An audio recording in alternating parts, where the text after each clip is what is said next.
여러분 안녕하십니까? 부속교회 최충기 목사입니다. 이 세상은 병든 사람들로 가득 채워져 질병의 온상이 되어가고 있습니다. 그 이유는 사람들이 생명과 건강을 주신 하나님의 말씀을 따라 살고 있지 않기 때문입니다. 오늘은 우리 선교사가 절실히 요구되는 이 시대에 우리가 어떻게 해야 하는지 말씀을 드리도록 하겠습니다. 복음을 받고 영생을 얻어야 할 영혼들이 다 병이 들어 죽어가고 있습니다. 그러므로 이 시대는 그들의 고통을 들어줄 의료 선교사들이 복음을 들고 나가야 할 절실한 필요가 요구되는 시대입니다. 모든 신자들이 의료 선교사를 담당해야 할 때가 왔다는 것입니다. 세상은 육체적, 영적 질병의 희생자로 가득 찬 병든 거지의 집입니다. 어디든지 우리에게 위탁된 진리를 알지 못함으로 사람들은 죽어가고 있습니다. 교회 신자들은 각성하여 이 진리들을 전할 저들의 책임을 깨달을 필요가 있습니다.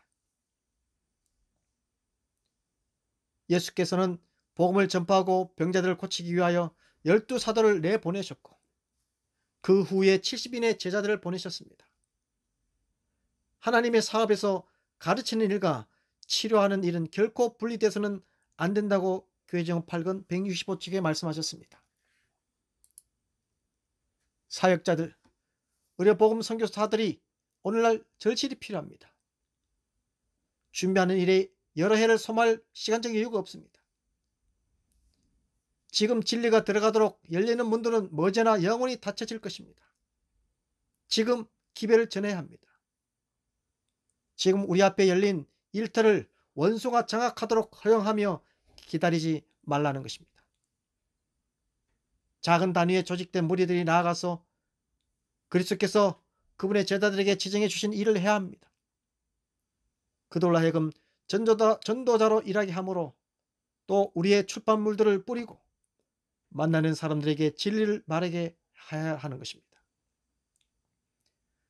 우리는 그들을 찾아서 병자들을 위하여 기도해야 하고 약으로서가 아니고 천연요법으로 그들의 필요를 도와주며 건강을 회복하고 질병을 피하는 방법을 그들에게 가르쳐 주게 하라 했습니다.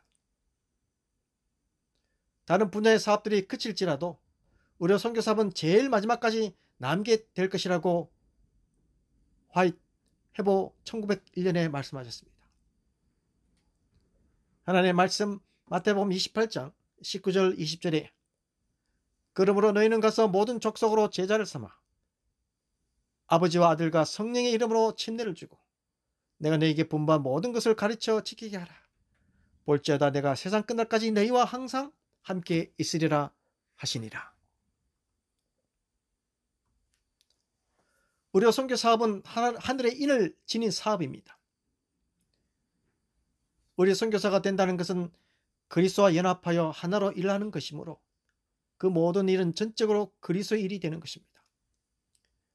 그러므로 이 사업은 하나님의 일이라는 인을 가질 것이며 이 일이야말로 죽어가는 영혼들에게 복음을 전하도록 하나님이 고안해 내신 성공이 보장되어 있는 확실한 사업입니다. 어떤 사람들에게는 의료 선교 사업이 아니고서는 전혀 복음이 들어갈 수 없는 경우가 있을 것인데 그것은 사람들이 영생에 대한 관심보다는 건강에 대해 더 많은 관심을 가지고 있기 때문입니다. 우리 합에 있는 모든 목사님들이 의료 선교사이며 저 또한 의료 선교사의 복음을 전하는 사역자로서 많은 사람들을 만나다 보면 그들의 관심은 영생에 대한 것보다는 건강에 대하여 관심이 많다는 것입니다. 초고령화 시대에 많은 나이 드신 분들이 오늘날 그들이 요구하는 것은 건강에 대한 희망인 것입니다. 그러므로 우리는 의료 선교사의 사명을 가지고 죄인을 구하러 오신 예수님께서 병자를 치료하신 일을 병행하여 복음의 능력이 실증에 되신 것처럼 오늘 이 사업이 주님이 친히 명하신 사업이기 때문에 그 과정과 결과에 대해서는 우리가 걱정할 일은 아닙니다.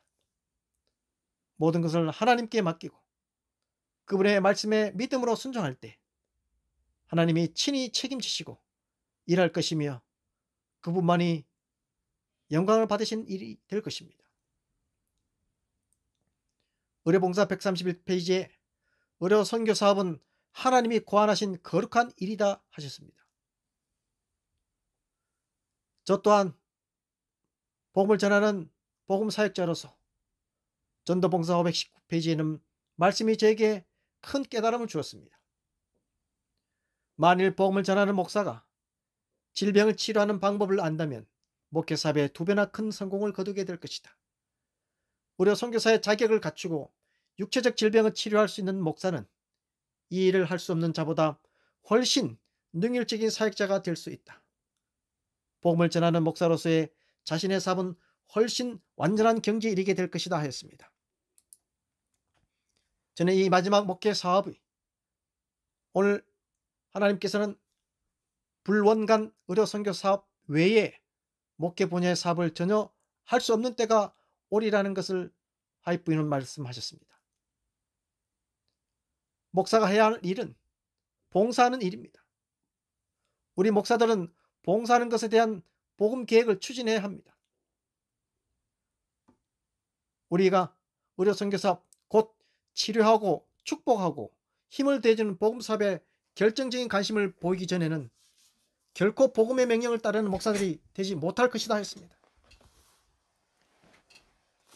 의료 선교 사업에 대한 그대들의 견해가 그릇될지라도 내가 오늘날 그대들 가운데 서서 말할 수 있는 용기를 갖게 된 것은 내가 주님에게서 받은 지시의 말씀이 있기 때문이다 라고 하였습니다. 화인전사께서도 모든 목사들이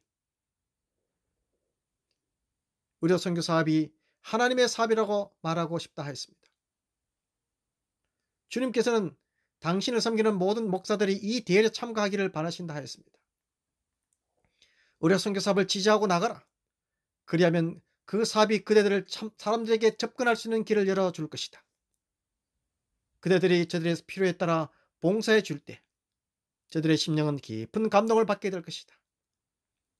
그대들이 저들의 고통을 덜어줄 때 그대들은 저들에게 예수님의 사랑에 대하여 말할 수 있는 기회를 얻게 될 것이다 라고 말씀하셨습니다. 여러분, 의료 선교 사업은 인류에게 고통에서 해방시키는 복된 소식을 전해주는 사업입니다. 이것은 복음의 선구적인 사업입니다. 이 사업은 복음이 실천되고 그리스도의 동정이 드러나는 것입니다. 의료 선교 사업은 매우 필요하며 세상은 이것을 향하여 열려 있습니다.